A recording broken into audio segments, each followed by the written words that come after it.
àgbà street speaker kí ló wí jàre kí ló tún sọ. ṣé wọn pé láyé àtijọ́ wọ́n á ní ẹbí àgbà léèrè. kí ni wọ́n ní ká bí àgbà.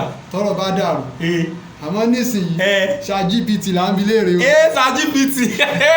báyìí ni a ṣe ń lo ChatGPT. wàá lọ sí orí Chrome, wàá tẹ openai.com, a gbé lọ sí inú péjì yẹn. láti bí báyìí ẹ wo bí interface yẹn ṣe rí. so menu ni a fẹ́ tẹ̀ báyìí. ó yá tẹ menu, wàá wá tẹ sign up tó bá ti lákàntì pẹ̀lú wọn tẹ́lẹ̀. so ó máa béèrè wípé báwo ló ṣe fẹ́ sign up. àwa fẹ́ sign up pẹ̀lú Gmail. ẹ lọ Google, continue with Google. so àwọn Google kíní mi lélẹ́yìí. so ìkànnì ẹ̀ la máa lo golden flash. so a wá tẹ password. àwọn password tí ó save sí orí fóònù lélẹ́yìí. next. so ó ní password yẹn ó ti change ẹ̀. a wá lo èyí tá a bá rántí míì.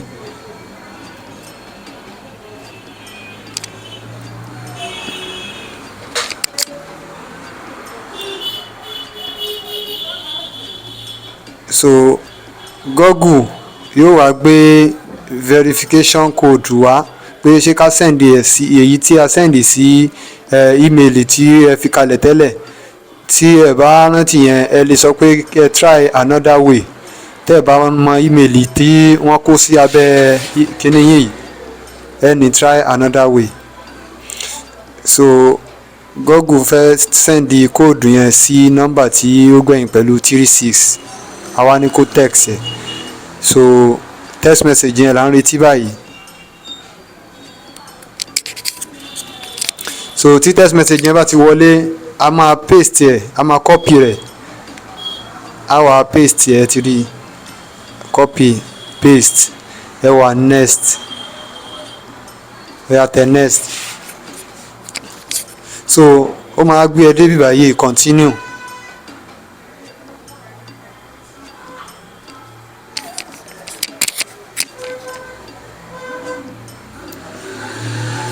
so àti sign up báyẹn. so gbogbo àwọn information yìí àwọn kan máa ti wà níbẹ̀ fúnra wọn ẹ filẹ̀ bẹ́ẹ̀. so ẹ̀dẹ̀ lè change ẹ̀. ẹ wá tẹ date of birth, ẹ tẹ date of birth yín síbẹ̀ yẹn continue. so verification ó máa verify phone number yín. ẹ wá tẹ phone number yín tẹ fẹ́ lò. ẹ wá ní send code, ẹ tẹ send code. so láti bí báyìí ó fẹ́ verify pé ṣé ọmọ èèyàn ni ẹni tó ń access page yìí àbí robot. so ibi tí ìka yẹn kọjú sí náà ni wọ́n fẹ́ kí olóńgbò yẹn kọjú sí. ẹ yá submit ẹyọ kan báyẹn.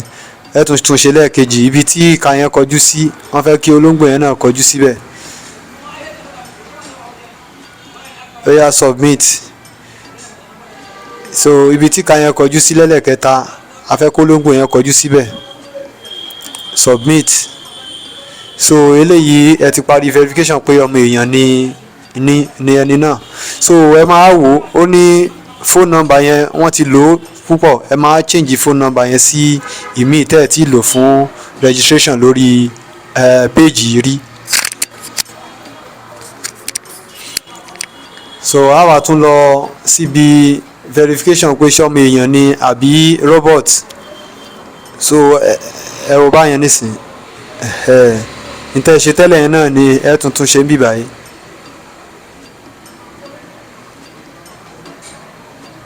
so a ti parí ẹlẹ́ẹ̀kejì ó kù ẹlẹ́ẹ̀kẹta ibi tí ìka yẹn kọjú sí. so ó ń sọ fún wa pé àwọn èyí tí a ò gẹ́ẹ̀tì right ni a máa ní láti tún ṣe. so ẹ wá tẹ try again. so ẹ tún kọjú síbi tí ìka yẹn kọjú sí. so níbi tá a dé yìí kò ń ṣe gbogbo èèyàn ni ó máa ríru experience báyìí lómi láti bí number 1 yẹn ló ti pass ẹ̀ so ó máa continue.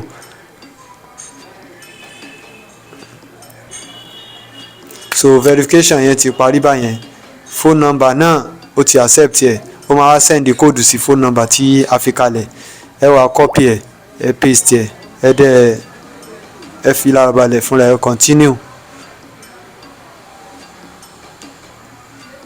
So ní báyìí a ti wọnú page yẹn àwọn nǹkan tá a lè ṣe nínú page yẹn ni a lè fi generate ọ̀rọ̀ a lè fi generate image a dẹ̀ lè fi ṣe nǹkan míì so ìta fẹ́ fi ṣe ni ChatGPT interact with our flagship language ńlá tẹ̀ so ibẹ̀ yẹn láti máa bẹ̀rẹ̀ ìdán náà so ibi tán kan send a message our type nǹkan kan síbẹ̀ a fẹ́ béèrè lọ́wọ́ ChatGPT pé kó sọ nǹkan kan fún wa ẹ wá type sí bíbá yìí tí ó ń blink yẹn níbi send a message yẹn ó yá a fẹ́ type báyìí a ní write 5 top sales secrets of sales